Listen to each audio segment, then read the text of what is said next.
Blood dripped onto the pristine white canvas of the underground ring, but for the first time in 300 years, it wasn't human blood. Alistair wiped his split lip, his crimson eyes wide with absolute, unadulterated shock. He was a king of the night, an apex predator who moved faster than the human eye could track. Yet, the girl standing across from him, the quiet, unassuming maid who scrubbed his marble floors, hadn't just dodged his strike. She had slipped his jab, pivoted on her heel, and countered with a right cross so devastating it cracked his immortal jaw. She didn't look frightened anymore. She looked like a champion. The Sterling estate was a sprawling, Gothic monstrosity hidden in the dense forests of upstate New York. To the local townspeople, it was the private residence of Alistair Sterling, a reclusive tech billionaire with an aversion to sunlight and an eccentric taste in antique art. To the staff who lived within its cold stone walls, it was a gilded cage, and to Molly Henderson, it was the perfect place to disappear. Molly kept her head down, her dark hair pulled tightly into a severe bun, and her hands plunged into soapy water. At 26, she moved with a quiet, deliberate stiffness, the kind that came from years of chronic pain and carefully managed injuries. Her uniform was 2 sizes too big, deliberately chosen to hide the dense, coiled muscle of her shoulders and the faded surgical scars that ran along her collarbone. "Henderson, you missed a spot on the mahogany trim." The sharp voice belonged to Sylvia Bates, the head housekeeper. Sylvia was a rigid woman in her 50s who ran the manor's staff with military precision. She didn't know the truth about her employer, but she knew the rules. Never look Mr. Sterling in the eye, never enter the East Wing after midnight, and never ask questions about the raw steaks delivered daily to the kitchens. "Apologies, Miss Bates," Molly murmured, her voice soft and deferential. She grabbed her microfiber cloth and moved back to the grand staircase. As she wiped down the banister, her knuckles twinged. Beneath the latex gloves, her hands were a landscape of calcified bone and calluses. 3 years ago, those hands had made her famous. Under the lights of the MGM Grand, she was known as Molly the Iron Hurricane Henderson, the undisputed middleweight champion of the world. She had a devastating left hook and a defensive guard that sports analysts called impenetrable. But boxing was a dirty business.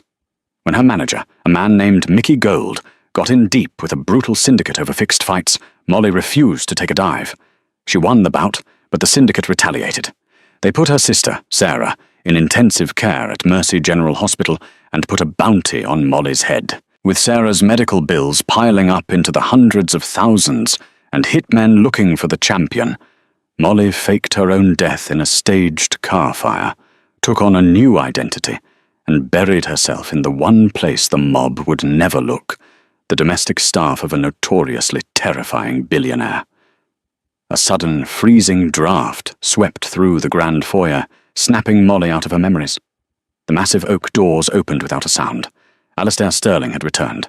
He moved with a fluid, terrifying grace, shedding his bespoke cashmere overcoat and handing it to his impeccably dressed butler, Sebastian Croft. Alistair was devastatingly handsome, with sharp aristocratic features, pale skin, and eyes the colour of crushed dark velvet. He was a vampire, one of the oldest in North America, a king among his kind. Molly had figured it out within her first week.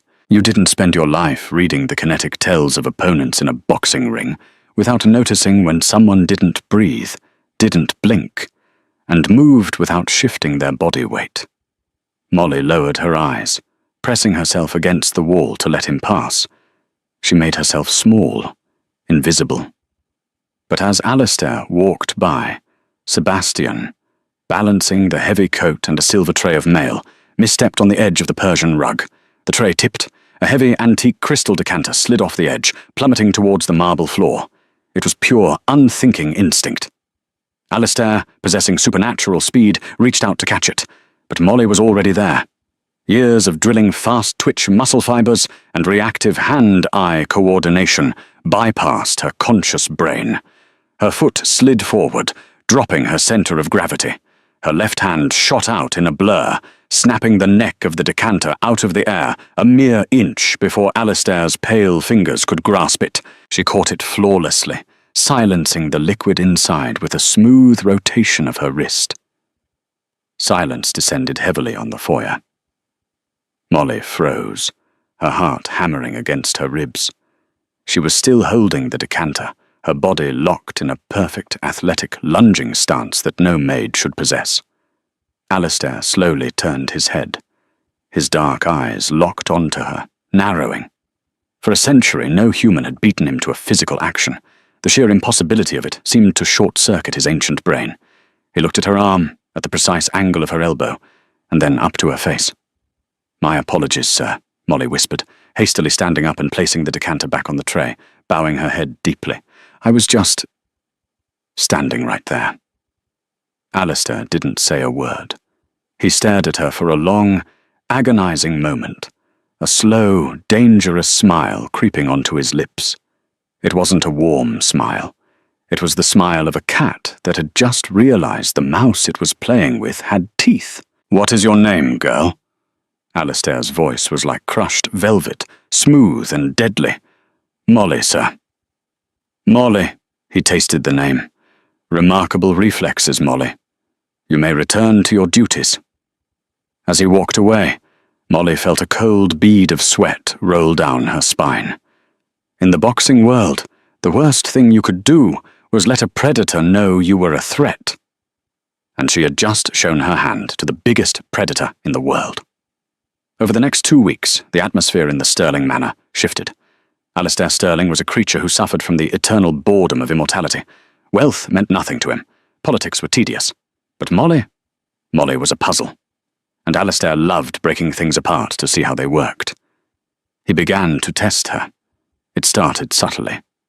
While she was dusting his sprawling library, a heavy leather-bound encyclopedia accidentally slipped from the top shelf, hurtling directly towards her head. Molly, hearing the displacement of air, casually stepped half a pace to the right without looking up, letting the heavy book slam onto the floor beside her. Another day, while she was serving him a glass of deep crimson wine in his study, Alistair purposely knocked the glass over. Before the liquid could stain the documents on his desk, Molly's hand snapped out, catching the base of the glass and righting it, spilling only a single drop. "Fascinating," Alistair murmured from behind his oak desk, steepling his fingers. "Tell me, Molly, where did a girl from the cleaning agency learn to move like a striking viper?" "I grew up with 3 brothers, sir," Molly lied smoothly, keeping her eyes fixed on the floor. "You learn to catch things thrown at you." "Is that so?" Alistair stood up, pacing around his desk. He moved without making a sound, a ghostly glide that usually terrified the staff. He stopped right behind her. "I have lived a very long time, my dear. I have seen warriors, soldiers, and athletes. You move with an economy of motion that is entirely unnatural for a domestic servant. Your weight is always on the balls of your feet. Your chin is perpetually tucked. You are hiding from something." "I'm just a maid, Mr. Sterling." Alistair chuckled. A low, rumbling sound that made the hairs on Molly's arms stand up. "We shall see." The escalation happened on a Tuesday. Sylvia Bates gathered the entire staff in the grand hall. Alistair stood at the top of the stairs, looking down at his 20 employees. "The world is becoming an increasingly dangerous place," Alistair announced, his voice carrying effortlessly. "As my staff, your safety is paramount. Therefore, I have decided to institute mandatory physical conditioning and self-defense assessments, starting today, in the lower gymnasium." A collective groan of anxiety rippled through the staff, but Molly felt her stomach drop. She knew exactly what this was. This wasn't about staff safety. It was a hunting expedition, and she was the prey. One by one, the staff was called down to the sub-basement, a state-of-the-art combat facility Alistair maintained for his own amusement. They returned bruised, exhausted, and terrified, whispering about how fast the master was, how he treated them like rag dolls on the sparring mats. Finally, Sebastian appeared at the top of the basement stairs. "Miss Henderson, Mr. Sterling will see you now." Molly took a deep breath, the phantom smell of canvas and sweat suddenly filling her nostrils. She walked down the concrete steps into the glaring fluorescent lights of the gym. It was massive. Heavy bags hung from reinforced steel beams, and in the centre sat a pristine, professional-sized boxing ring. Alistair was leaning against the ropes, wearing fitted athletic trousers and a pair of 16-ounce sparring gloves. He was shirtless, his torso a masterclass in marble-like perfection, marred only by faint silver scars from centuries of violent encounters. "Molly," he purred, tapping his gloves together. "Step into the ring." "Sir, I don't think this is appropriate," she said, her voice trembling, partly an act, partly genuine anxiety about exposing her true identity. "I insist." Alistair ducked through the ropes, holding them open for her. "In fact, let's make it interesting. I abhor a one-sided game. You've been dodging my little tests for weeks. If you step into this ring and manage to land a single, solid strike on my face, I will deposit $2 million into your bank account. Tax-free. That would cover your sister's medical debts at Mercy General, wouldn't it?" Molly froze. Her blood turned to ice. He knew about Sarah. He had dug into her fake background and found the leaks. "How do you—" "I am a man of immense resources, Molly. Or should I call you by the name on those hospital bills? The one paying them from a dummy corporation?" He smiled, baring perfectly white teeth that looked a little too sharp. "I know you need the money, and I know you're not just a maid. So, 3 rounds. If you refuse, I fire you, and I cut off the anonymous donations keeping Sarah's life support running. If you fight, you earn her freedom." It was a cruel, beautiful trap. Alistair was a vampire. His strength was enough to punch through concrete, and his speed was unparalleled. He was offering her a fortune because he believed it was physically impossible for a human to touch him. He just wanted the satisfaction of breaking her facade and watching her try. Molly looked down at her hands, the soft latex gloves of the maid. She pulled them off, throwing them into the trash bin. Slowly she walked over to the equipment bench. She didn't reach for the heavy, padded sparring gloves. She reached for the roll of Mexican-style hand wraps. Alistair watched, amused, as she began to wrap her hands. But his amusement faltered slightly as he observed her technique. She didn't fumble. She looped the cotton fabric around her wrists, anchoring the thumb, creating a dense, protective pad over her knuckles, crossing between her fingers with a rhythmic, practiced speed. It was a ritual. By the time she secured the Velcro straps, her hands looked like weapons. She grabbed a pair of slim 10-ounce competition gloves and slid them on, securing them with her teeth. She walked up the steel steps and ducked between the ropes. The moment her bare feet touched the canvas, her posture changed. The submissive slouch vanished. Her shoulders rolled back, her core engaged, and her eyes, usually downcast and fearful, snapped up to meet his. They were cold, dead, and entirely fearless.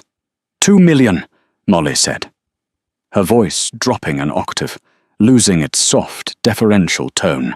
"And you leave my sister out of your games forever."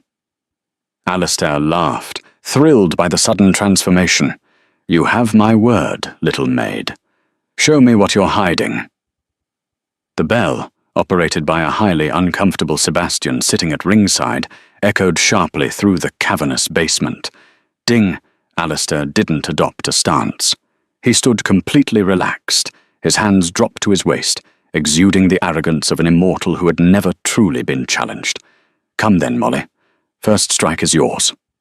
Molly didn't rush in. She stepped forward, her left foot sliding across the canvas, her right following in perfect synchronization. She brought her hands up, tucking her chin tightly behind her lead shoulder. It was the fundamental guard of a seasoned pro.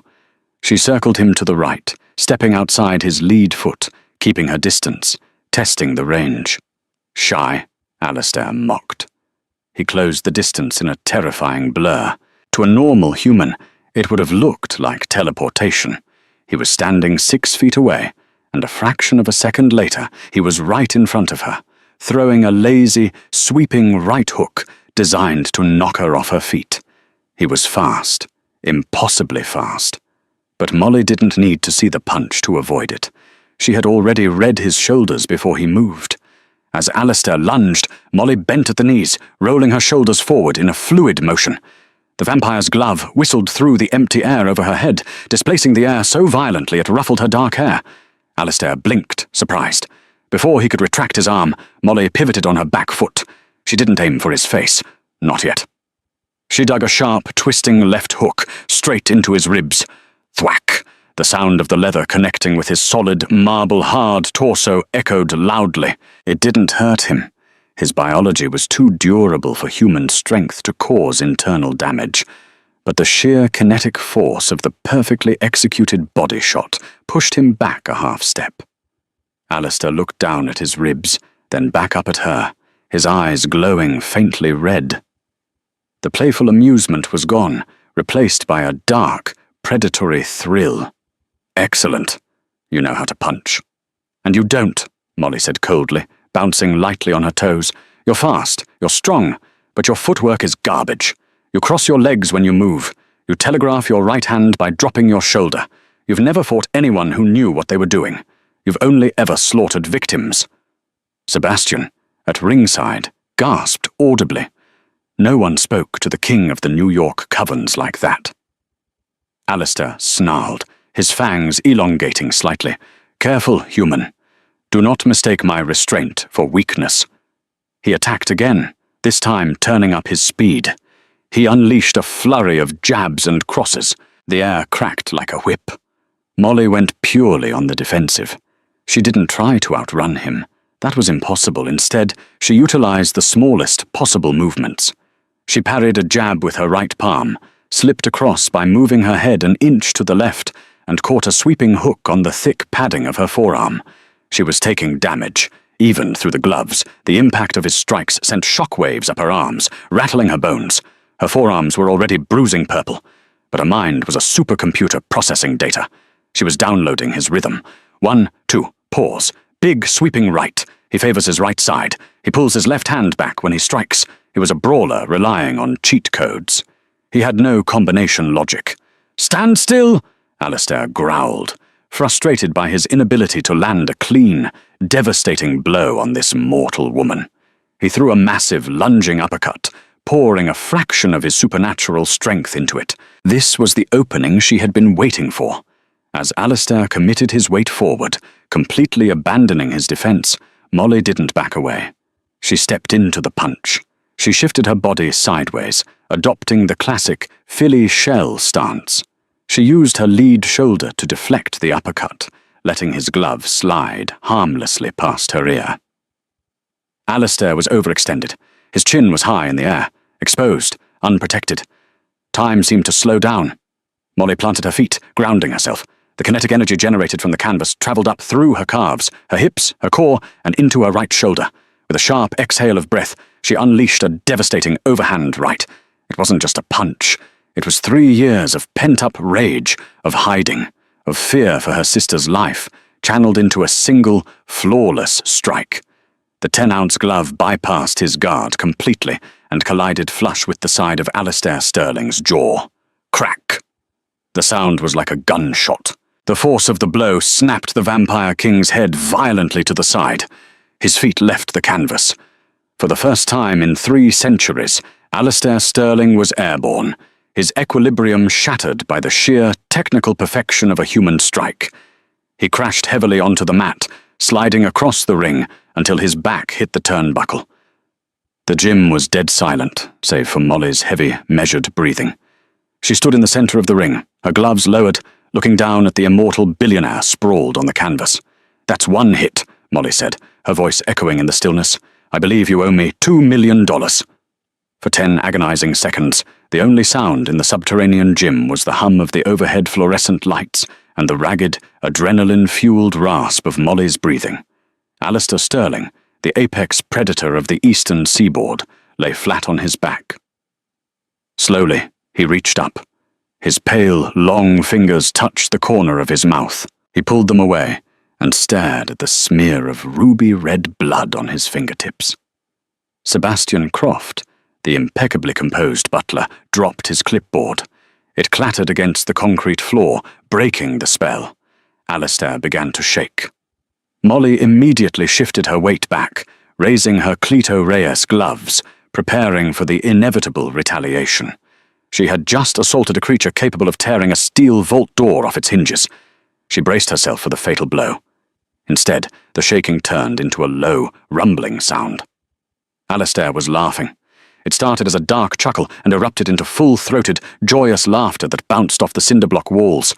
He rolled onto his side, pushed himself up with one hand, and sat on the canvas, looking at her with an expression of sheer, unadulterated awe. Magnificent, he breathed, his fangs fully retracted, his eyes burning with a brilliant, predatory curiosity. He touched his jaw again. Already, the supernatural healing factor was knitting the microfractures in his bone back together, the skin sealing over the cut on his lip. Absolutely magnificent. The timing, the weight transfer. You used my own momentum against me. Molly didn't lower her guard. The money, Mr. Sterling. You gave your word. Alistair stood up, wiping the remaining blood from his chin with the back of his sparring glove. He walked to the ropes, leaning over them to look at his stunned butler. Sebastian, bring me my phone. Sir, I must protest, Sebastian stammered, pale and visibly trembling.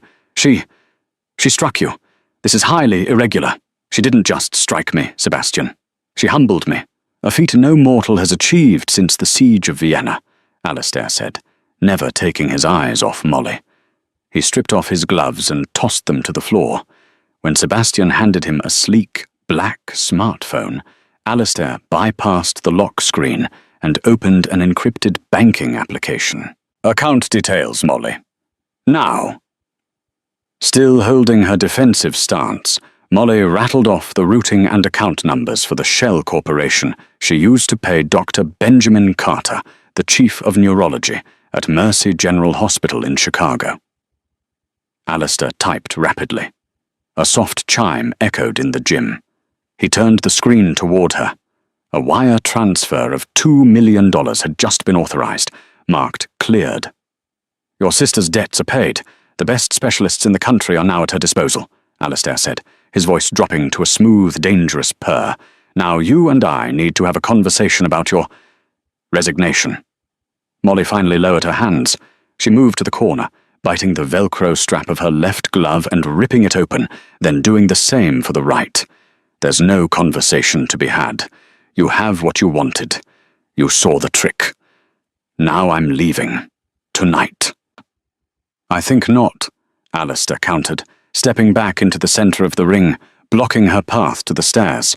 You came into my home under false pretenses. You masqueraded as a terrified, fragile human. I know who you are, Molly, the Iron Hurricane Henderson. I know about your title fights at Madison Square Garden. I know you trained at Gleason's gym in Brooklyn under the old masters before you went pro. But more importantly, I know why you're hiding. Molly froze, the hand wraps half unspooled from her bruised knuckles. Vincent Vinnie Gallo, Alistair said the name like a curse, the head of the Genovese crime syndicate's sports betting ring. He wanted you to throw the championship bout in Vegas. You knocked the Russian girl out in the 4th round instead. Cost Vinnie's bosses upwards of $30 million. They put a hit on you, and when they couldn't find you, they put your sister Sarah in a coma to draw you out. Molly's chest heaved. The mention of Vinnie Gallo made her blood run cold. She had spent 3 years looking over her shoulder for Vinnie's enforcers. If you know all that, then you know why I can't stay here. If I stay in one place too long, they'll find me, and I won't let them finish what they started. Molly, Alistair stepped closer, the playful arrogance replaced by a strange, intense sincerity. Do you truly believe a group of Italian mobsters from Chicago can breach the Sterling estate? I am not a mere eccentric billionaire. I am a king.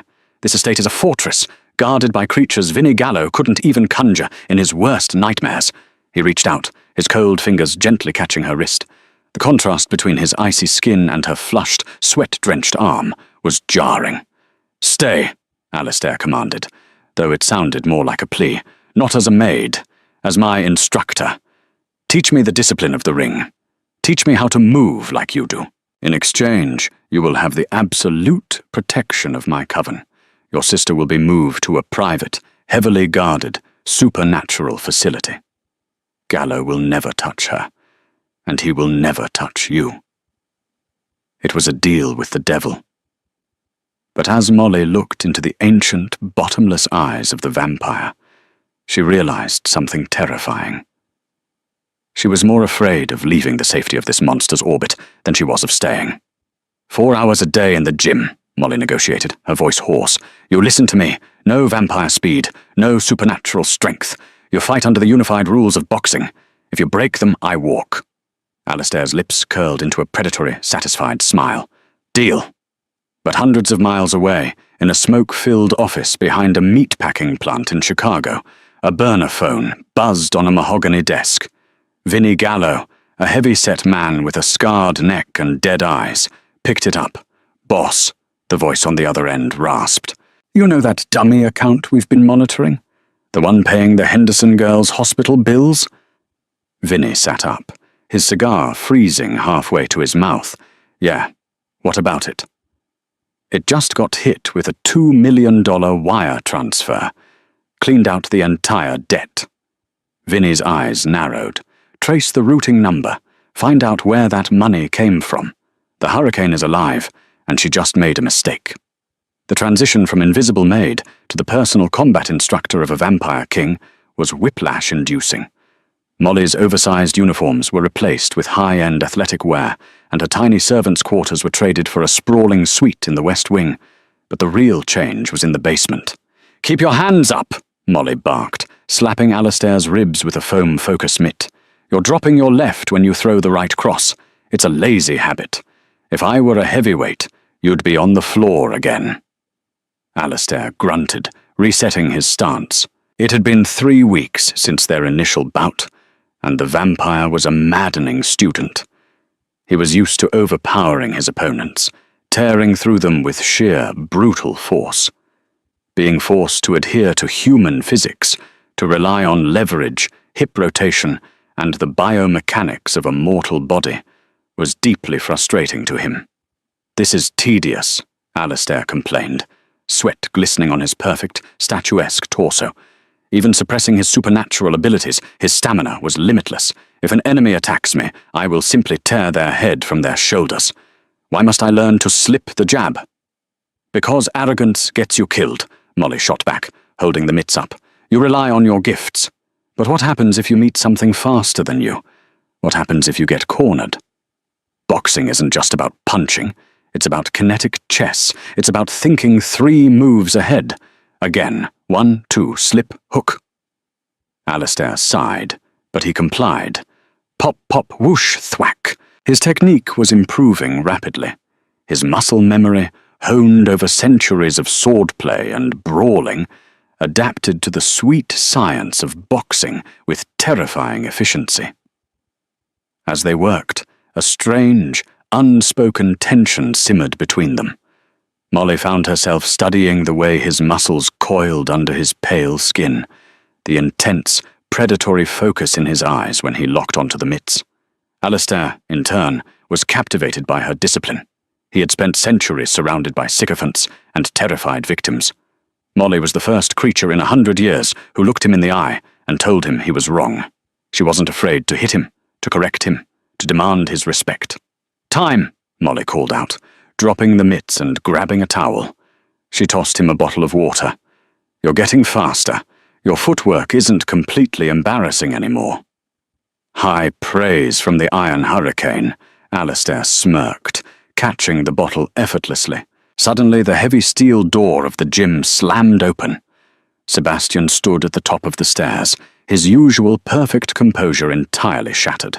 His suit jacket was torn, and a thin line of blood trickled down his temple. Sir, Sebastian gasped, leaning against the doorframe. We have a breach.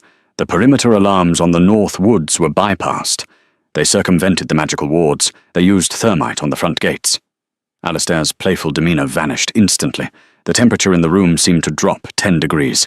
His eyes flared a brilliant, terrifying crimson. Who? Humans, Sebastian breathed. Heavily armed. Tactical gear. They are sweeping the ground floor. They are asking for the girl. Molly's heart stopped. Vinny. They tracked the wire transfer, Molly whispered, horror washing over her. The money you sent to Mercy General. They traced it back to the estate.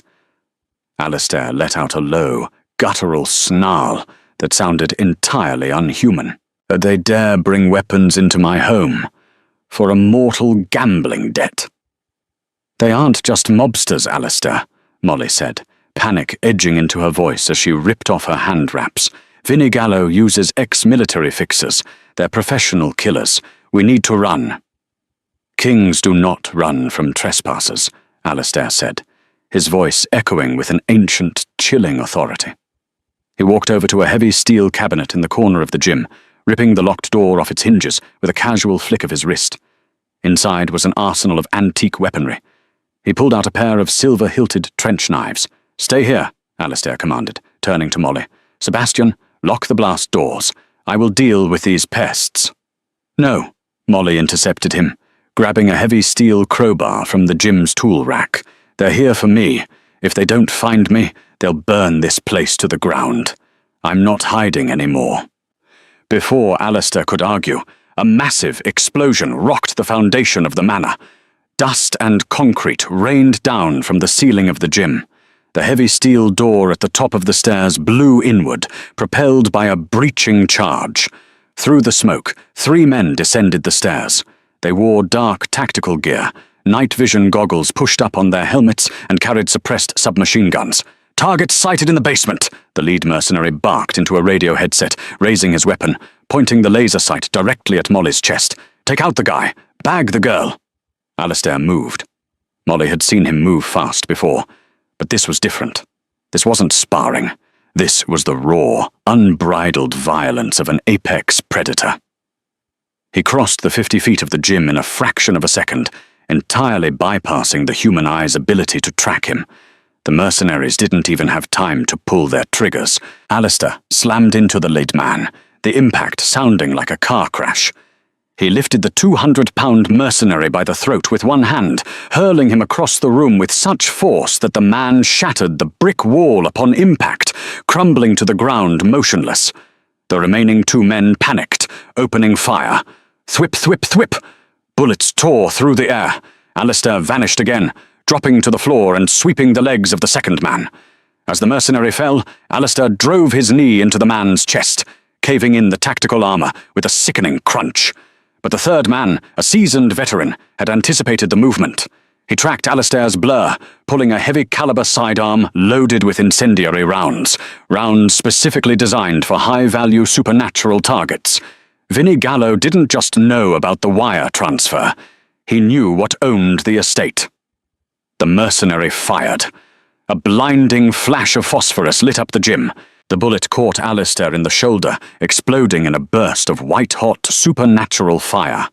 Alistair roared in agony, stumbling backward, his flesh burning. The mercenary pivoted, aiming his sidearm squarely at Alistair's head to finish the job. He never saw Molly coming. She didn't have vampire speed, but she had perfect timing, angles, and the element of surprise. Using the heavy bag as cover, Molly sprinted from the flank. As the mercenary focused on the burning vampire, Molly closed the distance. She didn't use the crowbar. It was too slow. Instead, she dropped her center of gravity, sliding perfectly into the mercenary's blind spot. She planted her leaded foot, engaging her hips, and threw a textbook, devastating left hook to the man's liver, the most debilitating strike in boxing. Her bare knuckles, hardened by years of canvas and bone, bypassed his tactical vest, sinking deep into the soft tissue just below his floating rib. The mercenary's eyes bulged. All the air violently evacuated his lungs. The human body physically cannot withstand a direct impact to the liver. The central nervous system immediately shuts down to protect the organ. The man dropped his gun, his knees buckling instantly, collapsing to the floor in a paralyzed, agonizing heap. Molly kicked the sidearm away, breathing heavily, standing over the fallen killer. She looked across the gym. Alistair was leaning against the ring apron, clutching his shoulder. The supernatural fire had died out, leaving a charred, smoking wound that was already slowly attempting to heal. He looked at the mercenary writhing on the floor, then up at Molly. "A liver shot?" Alistair gasped, a painful, bloody grin spreading across his face. "I told you," Molly said, her fists still raised, her eyes scanning the smoke-filled stairs for more threats. "Kinetic chess. Are you okay?" Alistair stood up to his full height, his eyes glowing brighter than ever. "I will be. But it seems your Mr. Gallo has friends in very dark places." Those were white phosphorus rounds. They knew what I was. The sounds of heavy boots echoing from the ground floor above them confirmed their worst fears. The breach was much larger than a 3-man team. "They want a war," Alistair said, stepping beside Molly, his blood-stained hands curling into fists. He looked at her, no longer seeing a maid, nor just a sparring partner, but a warrior. "Shall we show them how we fight in the dark, Hurricane?" Molly cracked her neck, stepping perfectly into her orthodox stance. "Ring the bell." The Stirling Manor, usually a silent, Gothic mausoleum, erupted into a war zone. The staccato crack of suppressed HK 416 assault rifles echoed down the mahogany corridors. Vinnie Gallo hadn't just sent thugs. He had hired a Blackwater-style private military company, men who moved with disciplined, lethal precision. And they had come loaded for bear, packing incendiary rounds and ultraviolet flashbangs. Alistair staggered slightly as they reached the top of the basement stairs. The white phosphorus wound on his shoulder was a jagged, smoking crater. His supernatural biology was fighting the chemical burn, but it was draining his stamina, suppressing the blinding speed that usually made him invincible. "I can't outrun their tracking sights," Alistair rasped, leaning heavily against the ornate wallpaper. His crimson eyes flickered, the pain evident in the tight line of his jaw. "The phosphorus is interfering with my nervous system." "You don't need to outrun them," Molly said, her voice dropping into the cold, clinical cadence of a fighter in the championship rounds. She stripped a tactical vest off the mercenary she had dropped in the gym, tossing a flashbang and a combat knife to Alistair. "You just need to make them miss. Remember what we worked on. Head movement, angles. You don't retreat. You pivot." "Kinetic chess," Alistair murmured, a dangerous smile breaking through his grimace. "Exactly. The hallway is just a very narrow boxing ring. We control the center. We cut off their angles." 2 mercenaries rounded the corner of the east wing, their weapon-mounted flashlights cutting through the gloom. "Go!" Molly shouted. Instead of lunging straight at them, his usual arrogant tactic, Alistair dropped his center of gravity. He moved laterally, slipping to the outside of the lead mercenary's firing line. Bullets chewed through the antique plaster where his chest had been a millisecond before. Alistair rolled his shoulder, ducking under a secondary burst, and planted his lead foot. He didn't use claws, he didn't bite. He used the biomechanics Molly had drilled into him for 3 weeks. Torso rotated, hips engaged, he delivered a devastating right cross directly through the mercenary's ballistic face shield. The reinforced Kevlar shattered like glass under the condensed kinetic force of a vampire's punch, guided by professional technique. As the first man dropped, the second mercenary swung his rifle toward Alistair. But Molly was already inside his guard. She had sprinted down the opposite wall, staying entirely in the man's blind spot. She didn't have superhuman strength, but she knew human anatomy intimately. As the mercenary raised his rifle, Molly executed a flawless check hook, pivoting sharply on her left foot, swinging her entire body weight out of the danger zone, while driving her left fist into the brachial plexus nerve cluster on the side of his neck. The mercenary's eyes rolled back, his nervous system completely short-circuiting, and he crumpled to the Persian rug without firing a single shot. Alistair stood over the bodies, breathing heavily, staring at his own bloodied knuckles. That was remarkably efficient. Less energy expended, maximum damage inflicted, Molly nodded, grabbing a fresh magazine from the downed man's rig. "Welcome to the sweet science, Your Majesty. Now where is the breach, Commander? A squad like this doesn't operate without a shot caller." "The Grand Foyer," Alistair said, his heightened senses catching the faint, acrid smell of ozone and sulfur. "They are trying to blow the vault doors to the panic room. They think you're hiding in there with Sebastian." They moved silently through the shadows of the estate. The grand foyer was bathed in the harsh, tactical light of chemical flares. Standing in the center of the room, directing a team of 4 men with a breaching charge, was Elias Miller. Miller was a ghost in the underground mercenary world, a dishonorably discharged special forces operator, known for taking contracts the Chicago outfit deemed too dirty for their own soldiers. He held a heavy rotary grenade launcher, resting casually against his hip. "Set the thermite," Miller barked, his voice carrying over the crackle of the flares.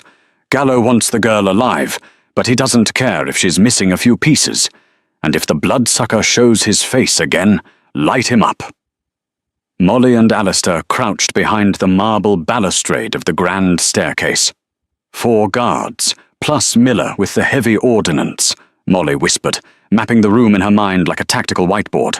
"If he fires that launcher in here, the blast radius will take us both out. I'll draw his fire. I have a smaller profile. You take the 4 guards." "Absolutely not," Alistair growled, his hand instinctively catching her wrist. "You are mortal, Molly. 1 stray bullet."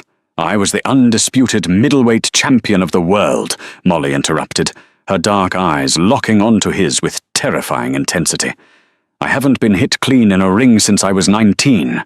Trust my footwork. I'll give you your opening." Before Alistair could protest, Molly vaulted over the marble banister. Molly hit the polished marble floor, rolling, coming up in a full, explosive sprint across the open expanse of the grand foyer. The space, usually a testament to Alistair's quiet, centuries-old wealth, with its vaulted ceilings and Renaissance tapestries, was now a harsh, strobing nightmare of chemical tactical lights and laser sights. Elias Miller stood in the center of the room. He wasn't just a street-level mob enforcer. His dossier, had Molly been able to read it, would have listed him as a former Marine Force recon specialist who had transitioned into the lucrative, bloody world of private military contracting. He commanded a 4-man fire team, veteran operators named O'Rourke, Gallagher, Russo, and a heavy gunner named Trent. They were equipped with suppressed Heckler and Koch HK 416 assault rifles, and Miller himself held a Milcor MGL, a multi-shot rotary grenade launcher, resting casually against his heavily armored hip. "Target acquired! It's the Henderson girl!" O'Rourke shouted, his voice muffled through his tactical balaclava as he tracked her movement with a green laser sight. Elias Miller swung the heavy rotary launcher toward her, his eyes cold and dead behind his ballistic glasses. "Take her legs out. Gallo wants her breathing, but he didn't specify she needed to walk." Gunfire erupted, a deafening mechanical roar that tore the Gothic foyer apart. A priceless 16th-century marble statue of a weeping angel exploded into a cloud of white shrapnel. A massive oil painting of a stormy sea was instantly shredded into ribbons of canvas. But Molly was a ghost. She didn't run in a predictable straight line. Drawing on the deepest, most grueling reserves of her championship training, she initiated the Dempsey roll, a historic, aggressively defensive boxing technique that involved a continuous, figure-8 motion of the head and shoulders, combined with a relentless, driving forward momentum. She bobbed, weaved, and slipped beneath the trajectory of the bullets. To the human eye, she was an erratic, terrifying blur of kinetic energy. The mercenaries' sights simply could not keep up. They were firing at where she had been a fraction of a second prior. "Damn it, she's too fast!" Russo yelled, his rifle clicking empty as he dropped a magazine to the floor. Miller cursed violently, tracking her chaotic path. He aimed the heavy launcher directly at the floor 10 feet ahead of her predicted trajectory and ripped the trigger. Thump! An incendiary grenade sailed across the room, leaving a trail of grey smoke. But Molly's spatial awareness, honed by years of reading the micro-movements of opponents in the ring, had already calculated the barrel's angle. Before the grenade even hit the floor, she planted her lead foot, arresting her forward momentum entirely. The rubber sole of her sneaker squeaked sharply against the marble. She dropped her weight and executed a razor-sharp backward slip. The grenade detonated a mere 6 feet away. The shockwave was a physical wall of force, accompanied by a blinding, white-hot bloom of phosphorus fire that instantly ignited a massive Persian rug. The distraction was absolute.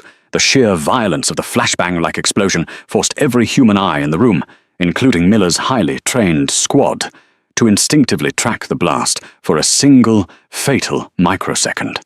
It was all the time the Vampire King needed. Alistair descended from the shadows of the grand staircase like a dark, vengeful god. He abandoned the elegant, restrained boxing footwork Molly had taught him, merging the biomechanics of a human fighter with the pure, unadulterated, supernatural ferocity of an apex predator. He landed directly in the center of the fire team. Before Gallagher could even turn his head, Alistair gripped the barrel of the man's HK-416, crushing the forged German steel like cheap tin, and drove a perfectly rotated palm strike into Gallagher's chest plate. The kinetic force shattered the ceramic armor and the ribs beneath it, launching the mercenary backward into a mahogany credenza. O'Rourke pivoted, drawing a combat knife, but Alistair was already behind him. Using the pivoting footwork he'd practiced in the basement, the vampire slipped to the outside angle and delivered a devastating hook to O'Rourke's jaw, rendering the man unconscious before his knees even buckled. Trent and Russo tried to backpedal, but Alistair swept their legs with bone-shattering force, sending them crashing to the marble floor in a tangle of useless tactical gear. Elias Miller spun around, realizing in a terrifying heartbeat that his elite, heavily armed squad had been dismantled in less than 3 seconds. Desperate, he tried to level the 6-shot grenade launcher at Alistair's chest. "Miller!" Molly's voice cracked like a whip through the smoke. Miller instinctively jerked his head towards the sound. Molly had used the chaotic melee to close the final distance. She was entirely inside his guard.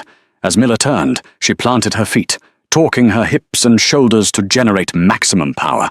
She didn't aim for his heavily helmeted head or his reinforced ceramic chest plate. She aimed precisely at the heavy, lateral drum release mechanism of the rotary launcher. Her taped fist, hardened by thousands of hours against heavy bags and bone, slammed into the weapon's fragile mechanical joint. The condensed kinetic shockwave warped the steel locking pin instantly, jamming the cylinder completely out of alignment. Miller gritted his teeth and pulled the trigger.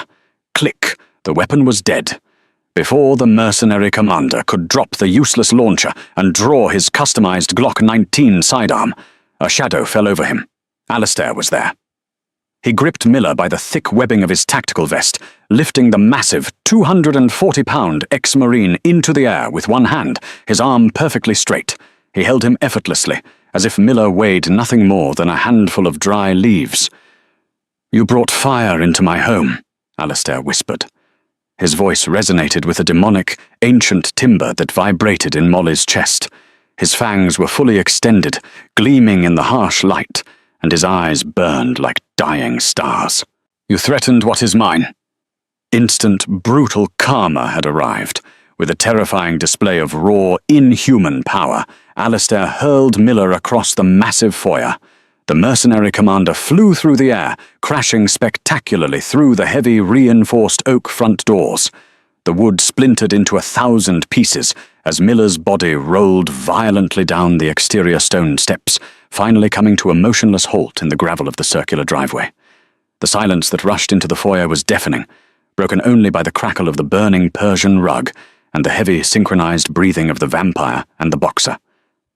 Alistair stood amidst the smoking wreckage of his centuries-old sanctuary. His bespoke, tailored clothing was ruined, his shoulder still bearing the charred, smoking crater from the phosphorus round, and his pale hands were coated in the blood of the mercenaries. Slowly, the terrifying, glowing crimson faded from his eyes, returning to that deep, velvety darkness. He turned slowly to look at Molly. She stood in the center of the shattered marble floor. Her oversized maid's uniform was torn at the shoulder. Her dark hair had fallen completely out of its severe bun to frame her face in wild, sweat-drenched strands, and her knuckles were bruised purple beneath her hand wraps. Yet she looked magnificent. A human warrior who had just danced through a hail of military-grade gunfire, outsmarted a team of professional killers, and walked away without a single scratch. Alistair crossed the room, his footsteps completely silent against the debris. He stopped mere inches from her. Gently, almost reverently, he reached out. He didn't grab her wrists to restrain her. Instead, he placed his large, cold hands over her heavily taped fists, slowly pressing them down, silently asking her to lower her guard. "The fight is over, Hurricane," Alistair murmured, his voice soft, shedding the terrifying cadence of the immortal monster and returning entirely to the man. Molly let out a long, shaky breath. The massive dump of adrenaline began to recede from her bloodstream, leaving a profound, aching exhaustion in its wake. She looked at the destroyed front doors. "It's not over. Vinnie Gallo won't stop. He knows I'm here now. He knows I'm alive. He'll send more men, an army if he has to." "Vinnie Gallo is a dead man walking," Alistair said, his tone carrying the absolute, chilling certainty of a king pronouncing a death sentence. "By sunrise, my financial holding firm, Sterling International, will execute a hostile takeover of every legitimate front the Chicago outfit owns. We will freeze his assets, buy his politicians, and bankrupt his lieutenants. And as for Gallo himself..."